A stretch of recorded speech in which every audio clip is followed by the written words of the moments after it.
Olá, tudo bem com você? Quanto mais o tempo passa, mais eu me convenço de que a volta de Jesus está próxima. Nós vemos sinais todos os dias, praticamente, nos noticiários, tanto dentro quanto fora da igreja, no mundo cristão, no mundo social, no mundo físico, geológico. Já tivemos terremotos aí este ano, começando o ano, nós tivemos já intensificação de guerras. Aliás, eu quero ler para você aqui um texto de Ellen White, que é bem interessante. Ela diz o seguinte aqui no The Review and the Herald, 24 de novembro de 1904. Isso está também no Eventos Finais, página 12. Ela diz assim: o tempo de angústia que há de aumentar até o fim está muito próximo. Não temos tempo a perder. O mundo está agitado com o espírito da guerra. As profecias do capítulo 11 de Daniel quase atingiram seu cumprimento final. Quem estuda o livro de Daniel sabe que o capítulo 11 traz um resumo de praticamente tudo que foi visto nos capítulos 2, 7, 8 e 9. E ali no 12, então, nós temos o desfecho, né? Uma recapitulação em detalhes da história da humanidade, dos impérios, mostrando assim que as profecias são precisas, que não há erro quando nós estamos nos referindo às profecias da Bíblia. E o capítulo culmina, nos versos 40, ali até o fim do capítulo, com as guerras ali envolvendo o rei do sul, o rei do norte. É um trecho que tem ocupado a atenção de muitos estudiosos da Bíblia, bastante interessante. Aqui no meu canal eu tenho um sermão, uma palestra, só sobre esse trechinho ali do capítulo 11 de Daniel. Convido você a assistir. Eu vou deixar aqui na descrição do vídeo o link para que você possa ver depois, ok? Bem, o fato é que Ellen White diz que nós estamos nos aproximando do fim e que existe um espírito de guerra pairando no ar, no mundo, no planeta, envolvendo o planeta. Eu confesso que, como alguém que viveu a adolescência lá no tempo da Guerra Fria, para mim é bastante estranho voltar a ouvir coisas como guerra nuclear, bomba atômica, guerra fria. Estamos vendo aí um mundo polarizado, de um lado Estados Unidos, a OTAN, de outro Rússia, China, Irã, ali formando uma coalizão, um bloco. E eu anotei aqui, o que eu me lembrei rapidamente aqui das coisas que eu acompanho na imprensa, de alguns conflitos que estão ocorrendo neste momento e que ocorreram há pouco tempo, né? Por exemplo, quando Nicolás Maduro, lá o ditador da Venezuela, resolveu tomar para si aquela região lá da Guiana Britânica, quase trazendo um conflito aí armado, uma guerra para a América do Sul. Aí a Inglaterra, Estados Unidos também declararam apoio à Guiana e a coisa arrefeceu um pouco ali, esfriou, né? Mas conflitos e rumores de guerras, né? Rússia, Ucrânia, um conflito que se estende já por vários meses e não temos aí nenhuma previsão de que ele possa ter fim, já milhares de vidas ceifadas, muito gasto com armas e gastos militares, como eu disse já em outro vídeo. Se todo esse dinheiro que é gasto com mísseis, com equipamentos militares, na manutenção das tropas, fosse utilizado para minimizar a fome no mundo, quanta diferença faria, né?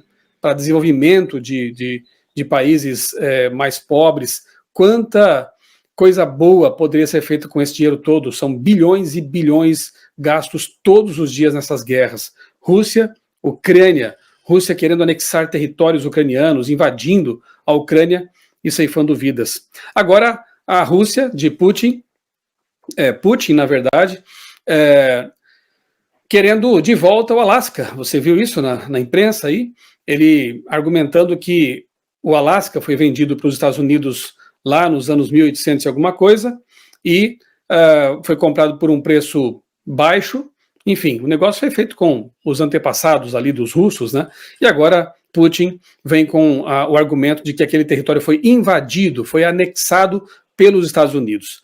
Alguns comentaristas aí em geopolítica entendem que ele não quer necessariamente iniciar uma guerra contra os Estados Unidos, o que seria uma loucura, mas com isso ele poderia usar esse argumento da invasão para justificar a sua invasão na Ucrânia. Já que os Estados Unidos invadiram, na ótica de Putin, o Alasca, ele poderia então legitimamente invadir a Ucrânia. Veja que argumento é esse, né? Então, criando confusão ali na região do Alasca com a Sibéria, né?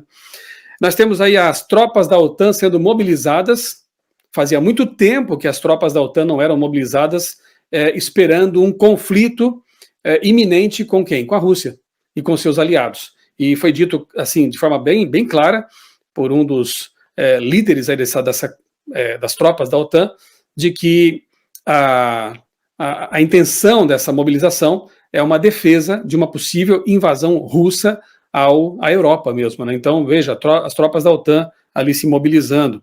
Nós temos as Coreias, Coreia do Sul, Coreia do Norte ali fazendo testes com bombas e mísseis balísticos e ameaçando atingir ali a Coreia do Sul e outros países, e Estados Unidos também, caso eles não façam o que o ditador da Coreia ali quer que eles façam, né? Então, ameaças ali, instabilidade naquela região também. Nós temos os Houthis, né, atacando ali navios ocidentais, Estados Unidos revidando, e um risco de uma guerra ali, porque todo mundo sabe que o Irã é quem mantém esses terroristas Houthis, né, e aquilo ali pode escalar para uma guerra de proporções muito maiores. E vemos ali o Irã, por sua vez, atacando a Síria, atacando o Paquistão, lembrando que o Paquistão tem armas nucleares também. Então é uma região ali, Oriente Médio, a área do Oriente ali, das Coreias, Rússia, formando aí blocos, né, Rússia, Irã, China e países que apoiam esses países aí também, e de outro lado Estados Unidos, OTAN, Europa. Vemos um mundo de novo, com uma tremenda instabilidade, rumores de guerras, como disse Ellen White há mais de 100 anos, o espírito de guerra tomando conta do planeta, causando instabilidade, gastos, aumentando a fome, aumentando uma série de mazelas que poderiam ser resolvidas caso a humanidade estivesse em paz. Todo esse caldeirão fervente aí com certeza levará a humanidade a um momento em que todos vão querer paz. E o que diz a Bíblia? Quando estiverem dizendo paz, paz, sobrevirá repentina destruição, conforme está escrito na palavra de Deus. Então o anseio pela paz, ele vai surgir em algum momento, as pessoas não aguentam mais essa situação toda, não é? E haverá um clamor por um governo, uma liderança global, esse clamor já existe, para lidar com outras questões, como a questão ambiental, por exemplo, e talvez isso também seja um argumento para resolver de uma vez por todas, na ótica deles, essa questão dos conflitos. Mas nós sabemos que, infelizmente, a natureza humana ela não permitirá que haja paz permanente, nem justiça, nem misericórdia, até porque outra profecia diz que o amor de muitos esfriará de quase todos. Então o esfriamento do amor, falta de misericórdia, de compaixão, também é um sinal que aponta para o tempo do fim. Espírito de guerra. Estamos vendo realmente o mundo à beira de um colapso, né? Uma guerra talvez devastadora possa acontecer em algum momento. Eu vejo, na verdade, ali os anjos do Apocalipse, né, segurando os 4 ventos, como está profetizado. Só não tivemos ainda conflitos mundiais após a Segunda Guerra Mundial, porque eu entendo que esses anjos estão contendo os ventos, que são as guerras, as revoltas, os conflitos, mas as coisas tendem a se intensificar à medida que o Espírito de Deus, o Espírito Santo de Deus, ele vai se retirando do planeta, não da vida dos servos de Deus, obviamente, porque a promessa de Jesus foi: eis que estarei com vocês todos os dias até a consumação do século, mas à medida que essa influência refreadora de Deus vai sendo retirada do planeta, coisas cada vez mais complicadas vão acontecendo. É aquilo que a gente costuma dizer, né? Antes de melhorar definitivamente, as coisas vão piorar bastante. No mundo cristão, nós estamos vendo também com certo estupefato aí, com certo espanto, vozes se levantando contra a lei de Deus, contra a palavra de Deus e também contra a Igreja Adventista do Sétimo Dia. Você sabe do que eu estou falando. Recentemente, em um de seus sermões, em uma de suas postagens, acho que no Instagram, o pastor da Igreja Lagoinha, lá de Orlando, André Valadão, e aqui eu faço de novo uma ressalva de que neste canal nós não nos valemos do argumento ad hominem, não me importa, que não interessa aqui, e nem faria isso, né, atacar pessoas. Eu não tenho absolutamente nada contra a pessoa do André Valadão, de sua família, muito menos, né, eu o respeito como ser humano, como líder, mas estou aqui para analisar palavras, né, o que foi dito por ele a respeito da Igreja Adventista. Já gravei vídeos aqui, meus colegas também de lives, pastor Eleazar Domini, Adriano Cecílio, Sérgio Monteiro também já gravaram vídeos em seus respectivos canais, sobre essas acusações de André Valadão, de nossa igreja adventista ser uma seita. Vou deixar aqui na descrição do vídeo alguns vídeos que eu já gravei e postei aqui no meu canal sobre esta questão. Infelizmente, são inverdades, são distorções, até citação de livros que não existem foram feitas para tentar colar em nós essa acusação de sermos uma seita. Na verdade, nossa preocupação como igreja adventista é ser bíblicos, né? Se é seita ou não, enfim, isso não importa tanto. O que nos importa é ser bíblicos. É isso que importa, de fato, né? Então, eu já analisei essas questões, mas, recentemente, André Valadão, ele apresentou um sermão com o título Graça ou Desgraça, em que ele claramente se refere, né, nas entrelinhas, ele se refere aos adventistas, talvez pela reação que houve, né, a acusação dele de sermos seita. Ele então prepara esse sermão aí, Graça ou Desgraça. Eu fiz uns cortes aqui, vou exibir daqui a pouco para você. Vou deixar aqui a exibição por alguns minutos, para que você possa ter uma noção um pouco mais ampla aí do que ele falou, né? O sermão tem quase 1 hora. Você pode encontrar no YouTube facilmente, Graça ou Desgraça, se quiser ver todo o sermão. Aqui eu vou exibir apenas alguns minutos da fala dele. Mas antes de exibir esse sermão, eu quero que você tenha em mente o seguinte texto que nós encontramos no Salmo 19, versos 7 a 10. Diz assim a palavra de Deus: A lei do Senhor é perfeita e restaura a alma. O testemunho do Senhor é fiel e dá sabedoria aos simples. Os preceitos do Senhor são retos e alegram o coração. O mandamento do Senhor é puro e ilumina os olhos. São mais desejáveis do que o ouro e mais doces do que o mel e o destilar dos favos. A lei do Senhor é perfeita e restaura a alma. O testemunho do Senhor é fiel e dá sabedoria aos simples. Tenha em mente esse texto e outros tantos que eu poderia citar aqui sobre a importância da lei de Deus, como os autores bíblicos enaltecem os mandamentos de Deus, como o próprio Jesus disse: se vocês me amam, guardem os meus mandamentos. Então, tenha em mente esses textos à medida que você ouve as palavras do pastor André Valadão. Em seguida, eu vou apresentar um breve estudo ali sobre Gálatas, porque basicamente o sermão do pastor André é baseado, né, tem como base ali o livro de Gálatas. Ele cita bastante ali versos de Gálatas. Seria bom que as pessoas lessem toda a carta de Paulo aos Gálatas, e eu vou depois fazer aqui algumas considerações com respeito a alguns textos de Gálatas com você, ok? Mas após aí o vídeo do pastor André. Em seguida, eu retorno aqui com as minhas considerações.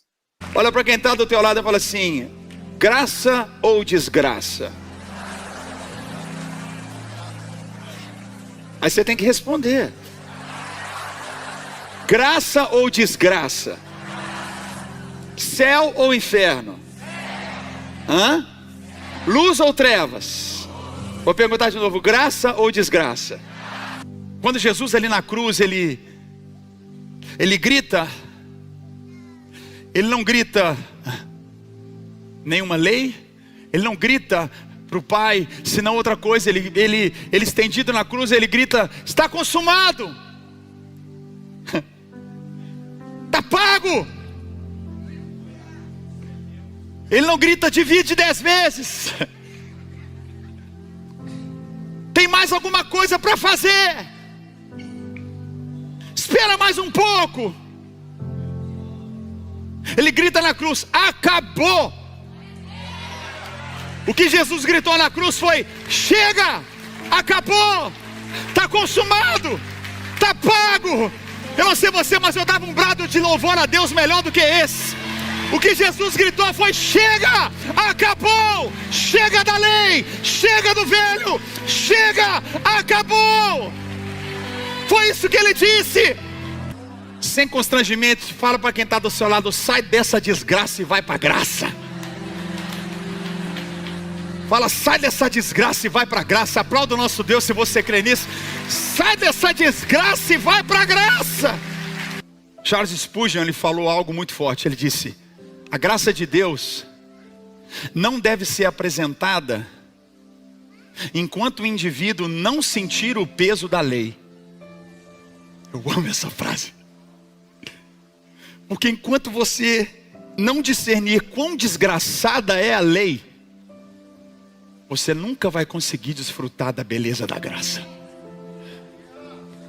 Se você pensa que algo na lei podia justificar e mudar a vida de alguém, você está enganado. Acabou. Não tem velha aliança mais. Acabou tudo. Acabou lei. Acabou velha aliança. Acabou uma vida de desgraça, onde você tenta e não consegue, tenta, não consegue, tenta, não consegue, vive dependente, vive debaixo de leis, e no final da vida você ainda pode ser apedrejado, condenado, destruído, a sua família presa, acabada, endividada. Acabou isso. Gálatas 2, versículos 15 e 16, vamos ler em voz alta. Olha só, olha lá, vamos lá? Nós, judeus de nascimento, e não gentios pecadores, sabemos, vamos ler em voz alta?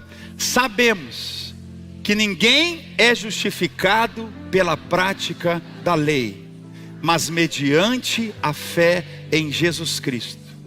Assim, nós também cremos em Jesus Cristo, para sermos justificados pela fé em Cristo, e não pela prática da lei, porque pela prática da lei, ninguém será justificado.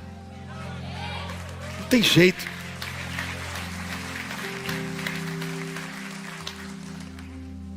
Mas Elias, Eliseu, Davi, Salomão, Moisés. Thank you.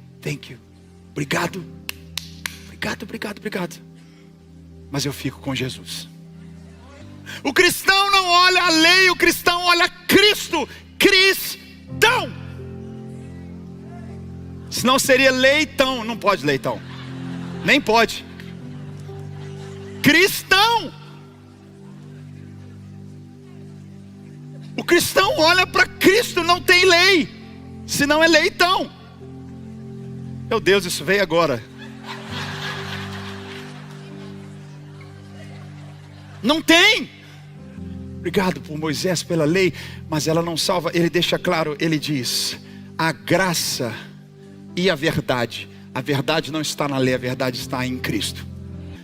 Gálatas 3, a partir do versículo 1, ele diz: ó Gálatas insensatos, olha como ele diz: quem os enfeitiçou? Quem os enfeitiçou?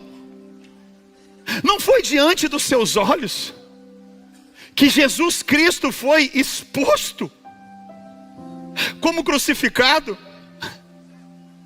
Ei, Gálatas, vocês viram? Foi consumado, acabou. Vocês estão debaixo de um feitiço. Vocês estão debaixo de um engano. Vocês estão debaixo de algo que não é verdadeiro. Volte os seus olhos para o Cristo. Gostaria de saber apenas uma coisa. Ele escreve dizendo: foi pela prática da lei que vocês receberam o Espírito? Ou pela fé naquilo que ouviram?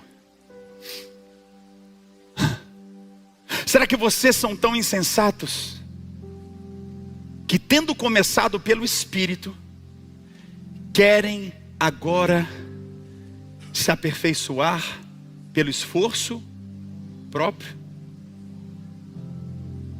Será que foi inútil sofrerem tantas coisas? Se é que foi inútil,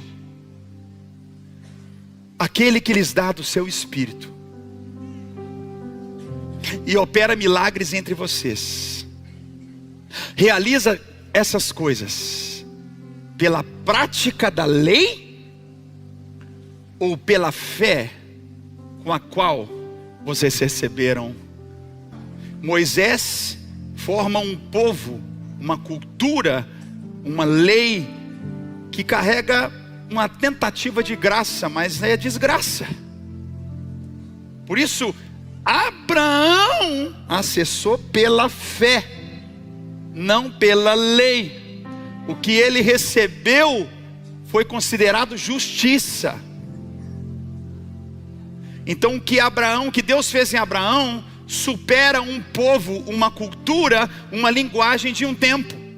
Muito bem, acredito que você deve ter percebido uma série de inconsistências aí, se você conhece minimamente a Bíblia, deve ter percebido uma série de inconsistências na fala dele e ênfases também, infelizmente, desnecessárias e equivocadas, enfim, né, apresenta um Deus tirano, um Deus terrível no Antigo Testamento e um Deus diferente, parece, né, no Novo Testamento. Isso é um erro básico, né, que muitas pessoas fazem, inclusive pessoas que não são cristãs, costumam levantar essa aparente dicotomia ou diferença entre o Deus do Antigo e o Deus do Novo Testamento, sendo que o Deus é o mesmo, né? Tanto do Antigo quanto do Novo Testamento. Bem, o pastor Valadão, ele usa bastante ali o livro de Gálatas, né, a carta de Paulo aos Gálatas, então eu quero fazer aqui com você um rápido estudo de alguns detalhes relacionados com essa carta. Esse material foi preparado pelo teólogo e tradutor Matheus Cardoso. Eu preparei a parte aqui do design, né, a parte visual, e é um material bastante interessante. Eu vou deixar também aqui na descrição do vídeo o link dele, para você fazer o download e usar aí, quem sabe, em um sermão, em um estudo. Fique à vontade, esse PowerPoint aqui está para uso livre, ok? A chave de Gálatas. Vamos lá. Os Gálatas e a justificação pela fé. Eu convido você, quando tiver um tempinho, quem sabe você pode pausar este vídeo agora, se estiver assistindo em algum momento aí apropriado.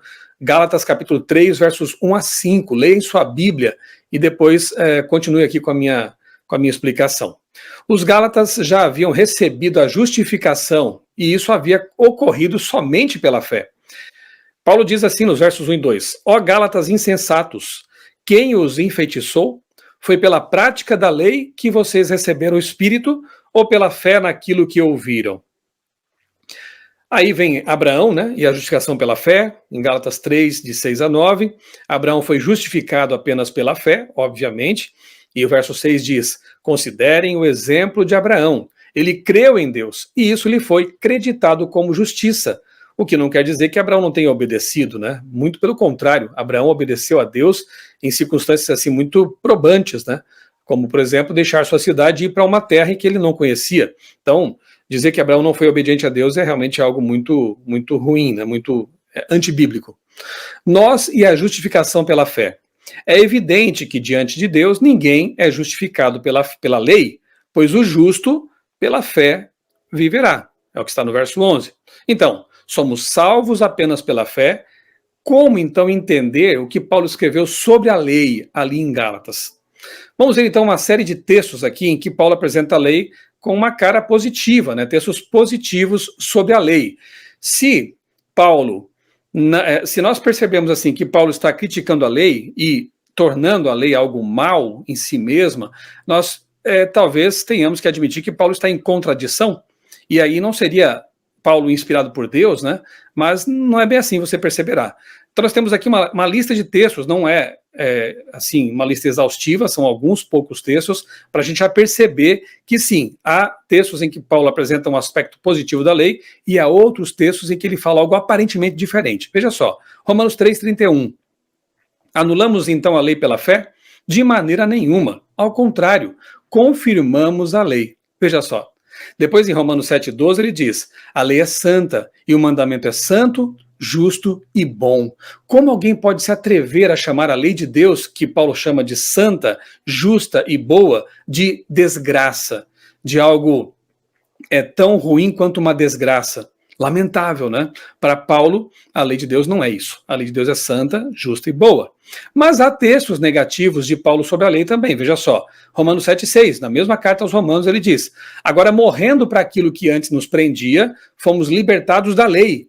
Não parece que a lei era uma coisa assim opressiva, um jugo, né? Insuportável. Fomos libertados da lei. Depois, em Gálatas 4 e 5, ele diz: Deus enviou seu filho, nascido debaixo da lei, a fim de redimir os que estavam debaixo da lei. Em Gálatas 5,18 ele diz mais: se vocês são guiados pelo Espírito, não estão debaixo da lei. Veja, há um aspecto importante que precisa ser compreendido, tanto aqui em Gálatas quanto em outros textos paulinos, que é a questão da lei moral versus a lei cerimonial. Veja o que diz o Comentário Bíblico Adventista no volume 6. A palavra lei, no livro de Gálatas, inclui em seu alcance a lei moral e a lei cerimonial. E Ellen White diz que a lei em Gálatas é a moral e a cerimonial, mas principalmente a lei moral. Interessante, não? Mensagens Escolhidas, volume 1, páginas 233 e 234. Como entender, então, textos negativos sobre a lei, levando em consideração que aqui em Gálatas, Paulo se refere especialmente, principalmente à lei moral mesmo. Veja o que diz Gálatas 3:10. Já os que se apoiam na prática da lei estão debaixo de maldição, pois está escrito: maldito todo aquele que não persiste em praticar todas as coisas escritas no livro da lei. Que maldição é essa a que Paulo se refere? Romanos 3:23, todos pecaram e estão destituídos da glória de Deus. Romanos 6:23, o salário do pecado é a morte. Romanos 3:20, mediante a lei nos tornamos plenamente conscientes do pecado. Romanos 4:15, a lei produz a ira de Deus. Que maldição é essa? Maldição da lei é igual a condenação pela desobediência, o salário do pecado, a morte eterna. Essa é a maldição da lei.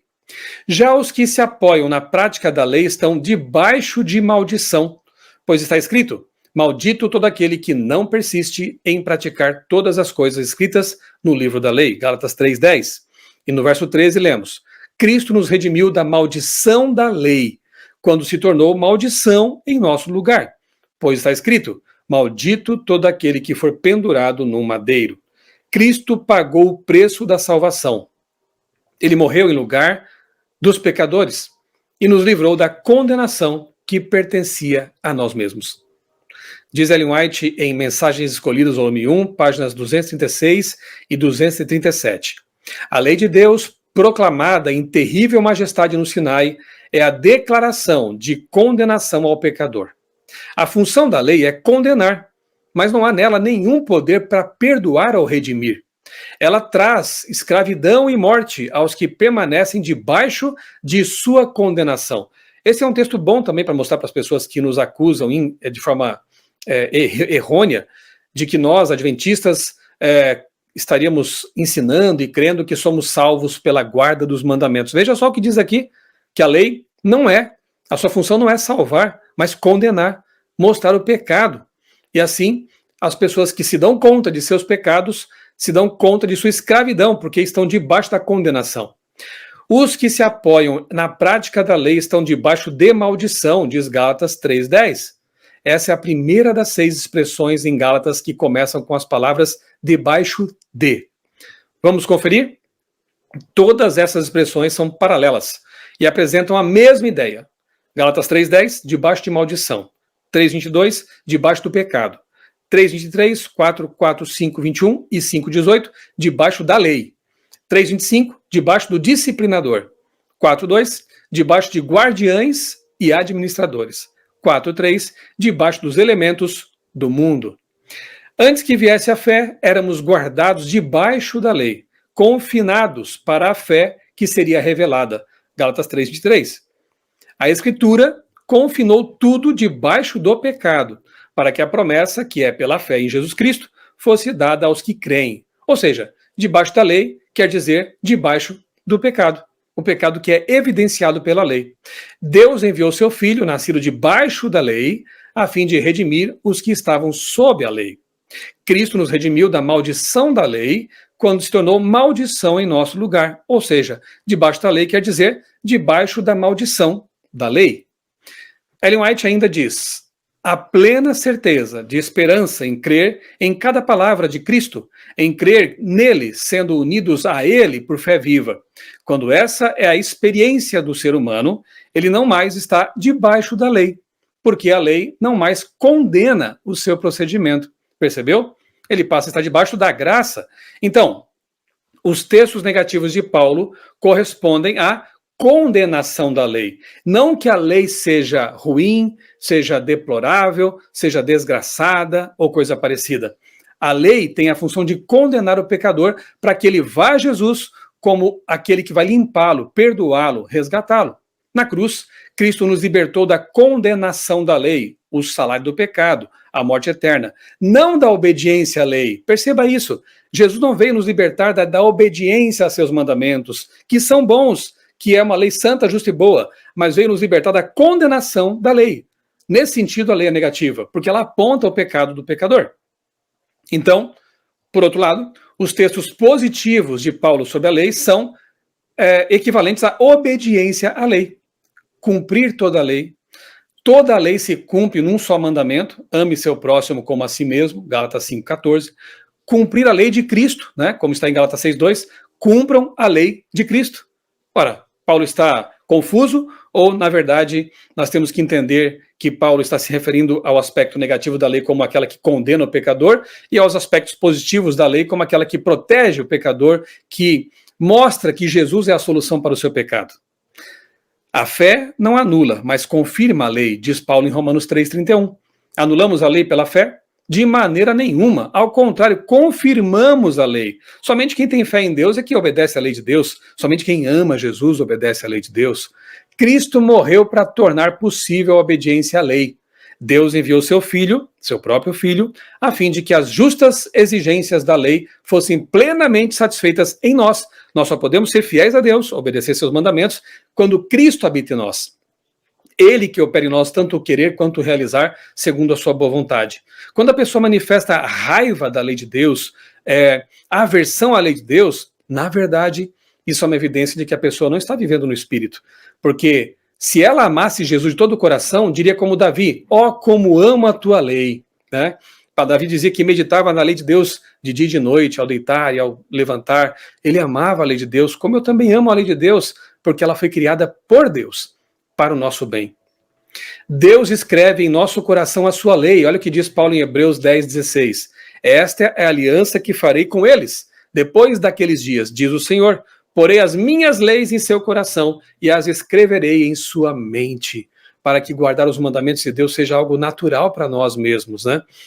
Guia para a vida. Paulo cita vários mandamentos específicos da lei como normas para comportamento. Romanos 13,9, 1 Coríntios 10, 14, 20, 21, Efésios 6, 1, 2. Por favor, confira depois em sua Bíblia todos esses textos, ok? Na cruz, a obediência se tornou possível para os que aceitam a Cristo. Então, resumindo tudo, textos negativos sobre a lei são equivalentes à condenação da lei. Então, naqueles textos em que Paulo se refere em termos com uma tinta, né, com uma pintura negativa, com tons negativos à lei de Deus, ele está dizendo aí da condenação da lei. Por isso estamos debaixo do pecado. E os textos positivos que Paulo fala ali a respeito da lei tem que ver com a obediência à lei. Libertados dos pecados, perdoados por Jesus, justificados pela fé, salvos pela graça, nós somos então habilitados por Deus para ser obedientes, para viver uma vida de santidade. Espero que essa breve exposição aqui tenha ajudado você a compreender, a perceber, né, qual é a forma correta de compreender o que Paulo está escrevendo ali para os Gálatas. Eu quero ler para você aqui o que Tiago, o irmão de Jesus, né, o apóstolo Tiago, em sua carta aqui, carta de Tiago, capítulo 2, a partir do verso 8, olha só o que Tiago diz aqui em sua carta. Se vocês de fato observam a lei do reino, se há um reino de Deus, há uma lei que rege esse reino. Olha que bonito, a lei do reino. Se vocês de fato observam a lei do reino, conforme está escrito, conforme está na escritura, ame o seu próximo como a si mesmo, fazem bem. Se, no entanto, vocês tratam as pessoas com parcialidade, cometem pecado, sendo condenados pela lei como transgressores. Está aqui a função da lei. A lei mostra o que é pecado, para que nós possamos nos arrepender dele, pedir perdão e viver em santidade. A lei do reino tem essa função. Ele diz mais, pois quem guarda toda a lei, mas tropeça em um só ponto, se torna culpado de todos. Portanto, se eu não mato, não roubo, mas eu cometo adultério. Mas se eu não cometo adultério, ou eu não mato, não roubo, mas eu desonro pai e mãe. Ah, mas se eu honro pai e mãe, não cometo adultério, não mato, não roubo, mas eu quebro o sábado. Não importa. Os 10 mandamentos têm que ser observados por aqueles que amam a Jesus. Ele disse em João 14,15, se vocês me amam, guardem os meus mandamentos. Obediência está ligada ao amor a Deus. É um resultado da salvação. Somos salvos pela graça para as boas obras. Boas obras é obedecer a Deus. Então aqui, o que Tiago diz é, se você é obediente a 9 mandamentos, conscientemente quebra um deles, você está sendo desobediente a todos. Se você desonra o nome de Deus, conscientemente você está desonrando todos os mandamentos. Se você cobiça conscientemente e não se arrepende disso, não pede perdão, não pede para que Deus mude a sua vida, você está desobedecendo à lei de Deus. Para deixar bem claro que mandamentos são esses aqui, Tiago se refere, ele cita alguns deles, ó. Verso 11. Porque aquele que disse, não cometa adultério, também ordenou, não mate. Ora, se você não comete adultério, porém mata, acaba sendo transgressor da lei. Assim, falem e vivam como pessoas que serão julgadas pela lei da liberdade. Eu gosto dessa forma como o Tiago se refere à lei, tanto como lei do reino, como também como lei da liberdade. Por quê? Somente os livres é que podem obedecer à lei de Deus. Somente aqueles que foram salvos pela graça, foram perdoados de seus pecados, é que podem prazerosamente, com alegria no coração, com ela escrita em seu coração, obedecer. Então que Deus nos ajude a ser fiéis aos seus mandamentos, porque eles foram feitos para o nosso bem. Foram criados por Deus, são de Deus. E entender bem na Bíblia o que isso significa. Não são uma desgraça, são uma bênção. Feito esse estudo, essa análise breve, né, da carta de Paulo aos Gálatas, para entendermos realmente o que tem que ver ali, o que é o aspecto negativo da carta, e para deixar bem claro que a lei não é uma desgraça de jeito nenhum, né? Eu vou ler de novo até para relembrarmos aqui o texto que eu li, antes de deixar com você ali o trecho do sermão do pastor André Valadão, o Salmo 19, 7 a 10. A lei do Senhor é perfeita e restaura a alma, o testemunho do Senhor é fiel e dá sabedoria aos simples. Os preceitos do Senhor são retos e alegram o coração. O mandamento do Senhor é puro e ilumina os olhos. São mais desejáveis do que ouro e mais doces do que o mel e o destilar de favos. O que você acha? A lei de Deus é desgraça ou é perfeita e restaura a alma? A lei de Deus é uma desgraça ou, como diz o apóstolo Paulo em Romanos, é pura, é perfeita, ela é justa, ela é boa? Eu fico, obviamente, com a Bíblia, com o apóstolo Paulo, com Jesus, que veio guardar a lei, veio enaltecer a lei. No Sermão do Monte, ele amplia o sentido da lei, ele não veio abolir, como diz lá em Mateus capítulo 5, eu não vim para abolir, cancelar, abrogar a lei, eu vim para cumprir. Então a lei de Deus, ela tem seu lugar, tem seu papel, ela é perfeita. Tudo que Deus faz é perfeito. Como disse o pastor Sérgio Monteiro em um de seus vídeos, né? Deus não é esquizofrênico, Deus não é bipolar, melhor dizendo. Deus não é bipolar. Ele cria uma lei para o Antigo Testamento e quando chega no Novo Testamento ele diz, olha, lamento, mas eu fiz algo que era muito difícil de ser cumprido e agora eu vou mudar para vocês aqui. Que Deus seria esse, né? Um Deus que muda, um Deus que diz coisas, escreve com seu próprio dedo a lei e depois ele vem mudar essa lei. Quando você analisa bem de perto os argumentos dessas pessoas, desses líderes religiosos, você percebe que, na verdade, a implicância não é com a lei necessariamente, mas sim com o quarto mandamento, que ordena santificarmos o sábado, o santo sábado da lei de Deus. Agora eu quero ler para você Apocalipse capítulo 12, verso 17, um texto bastante interessante. Aqui no meu canal também eu tenho estudos sobre o Apocalipse, recomendo a você. Tem um estudo especificamente sobre o âmago do Apocalipse, ali os capítulos 12, 13, 14. Convido você a depois conferir esses materiais. Aqui no verso 17 do capítulo 12 do Apocalipse, diz assim, capítulo 12, o dragão irou-se, ou ficou irado com a mulher, e foi travar guerra com o restante da descendência dela, ou seja, quem são esses restantes ou remanescentes? Os que guardam os mandamentos de Deus e têm o testemunho de Jesus. Mulher, na Bíblia, frequentemente representa a igreja. É o caso aqui em Apocalipse. Nós temos a mulher virtuosa aqui no capítulo 12 e temos a prostituta lá no capítulo 17, que também representa uma igreja apostatada, que tem filhas, inclusive. O dragão fica fácil. Aqui no verso 9, o próprio capítulo 12 já responde, né? E foi expulso o grande dragão, a antiga serpente, que se chama Diabo e Satanás, o sedutor de todo mundo. Então, na verdade, o que esse texto aqui está dizendo, verso 17, numa linguagem obviamente simbólica, é que o diabo irou-se contra a igreja e está travando uma batalha contra o remanescente dela, o que restou dessa igreja fiel ao longo da história, desde o Antigo Testamento, passando pelo Novo Testamento, ao longo da história, da Reforma e tudo mais. O remanescente do tempo do fim, ele está sendo perseguido por Satanás.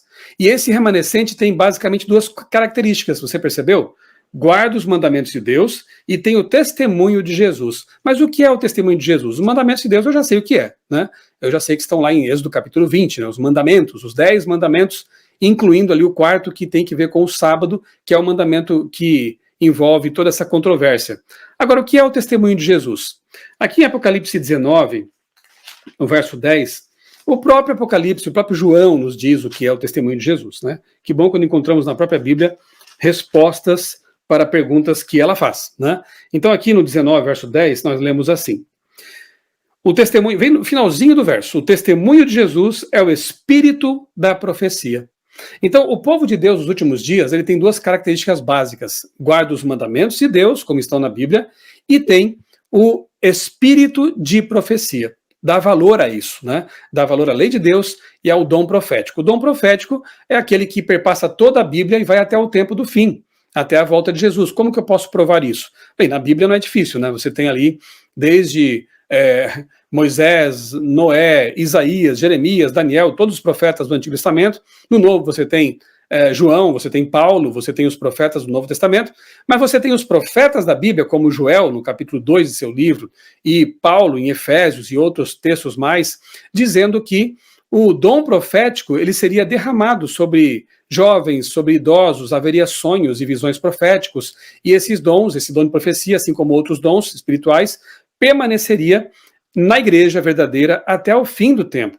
Jesus, ao advertir as pessoas quanto aos falsos profetas dos últimos dias, estava por tabela dizendo que também haveria o verdadeiro, tanto é que João, em sua carta, ele diz que nós temos que provar os espíritos para ver se procedem de Deus. Se nós temos que provar, distinguir, discernir, é porque haveria o verdadeiro profeta e o falso profeta.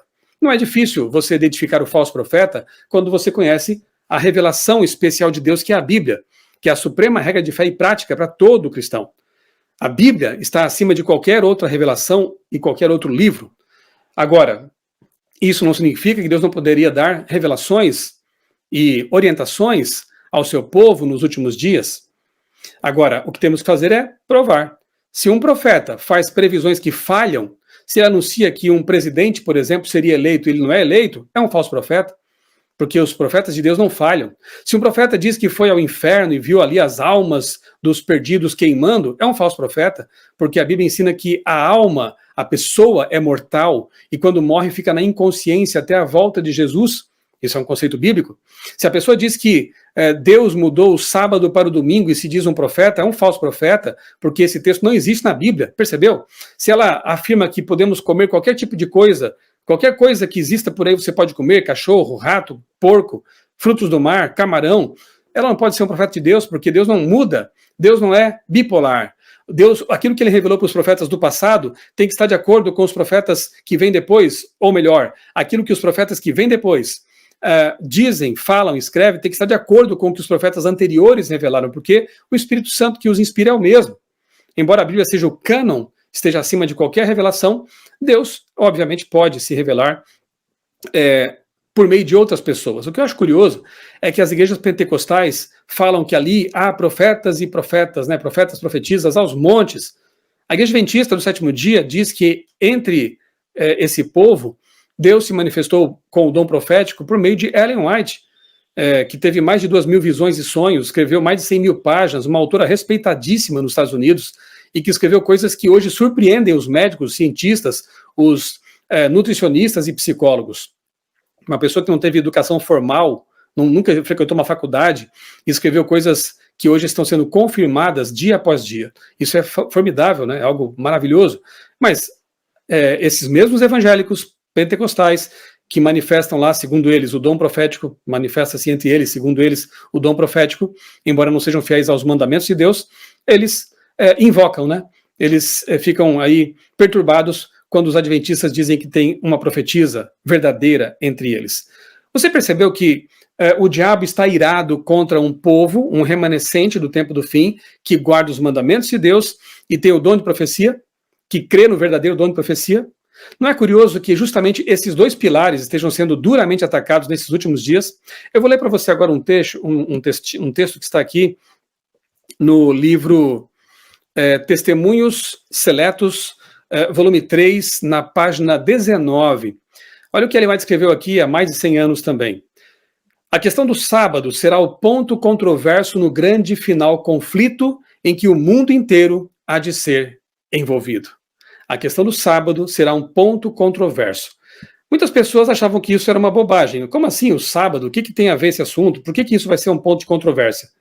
Nas últimas semanas, nós pudemos ver uma amostra grátis disso aí. Repito, basicamente, a implicância de muitos influenciadores evangélicos, protestantes, pastores com a Igreja Adventista do Sétimo Dia se deve a duas coisas. Ao fato de a Igreja Adventista do Sétimo Dia afirmar que teve entre os seus membros a manifestação do dom profético verdadeiro na pessoa de Ellen White, o dom de profecia, e segundo, porque guardamos o sábado. E o sábado virou um ponto de controvérsia, né? Mesmo alguns pastores que têm canais no YouTube, que já fizeram pregações muito interessantes sobre a lei de Deus, quando chega no ponto do sábado, eles dizem, olha, embora a lei de Deus permaneça, o sábado foi alterado.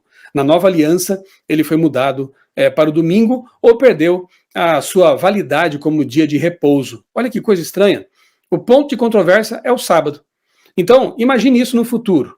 Imagine se houver aí, realmente, como nós temos acompanhado, e vai haver uma lei dominical, um esforço aí global para minimizar as mudanças climáticas, para salvar a família na ótica dessas pessoas, e que coloque o domingo, a guarda do domingo, o descanso dominical, como uma lei.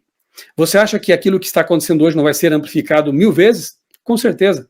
Então, quanto mais o tempo passa, o dragão, ele continua irado contra aqueles que dão valor ao dom profético e também à vontade de Deus revelada na palavra dele e aos mandamentos que devem ser guardados, não para ser salvos, mas porque fomos salvos. Não porque vamos conquistar algum mérito diante de Deus, mas porque Jesus nos salvou e nos pediu que nós, se o amamos, guardemos os seus mandamentos. Então, que tudo que está acontecendo no mundo evangélico, no mundo cristão, no mundo geopolítico, possa mais uma vez deixar claro para você que a volta de Jesus se aproxima. De que Deus tem um povo na terra. Não estou me referindo aqui a uma placa de igreja.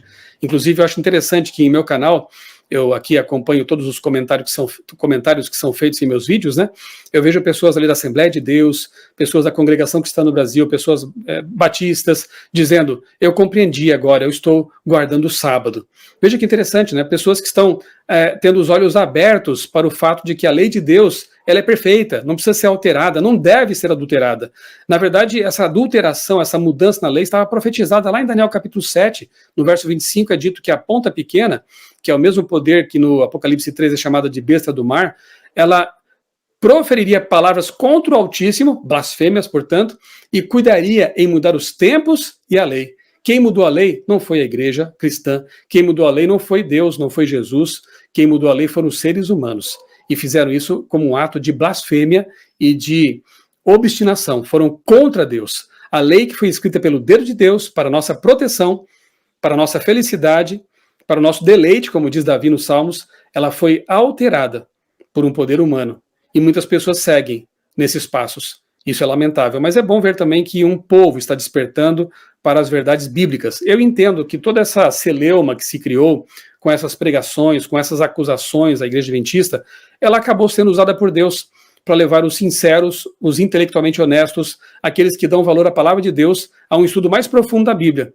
E tem muita gente percebendo onde está a verdade, porque a verdade é a palavra de Deus, porque a verdade foi proferida pelos lábios de Cristo. Permaneçamos neste caminho. Um abraço para você e que Deus abençoe grandemente a sua vida e também a sua família.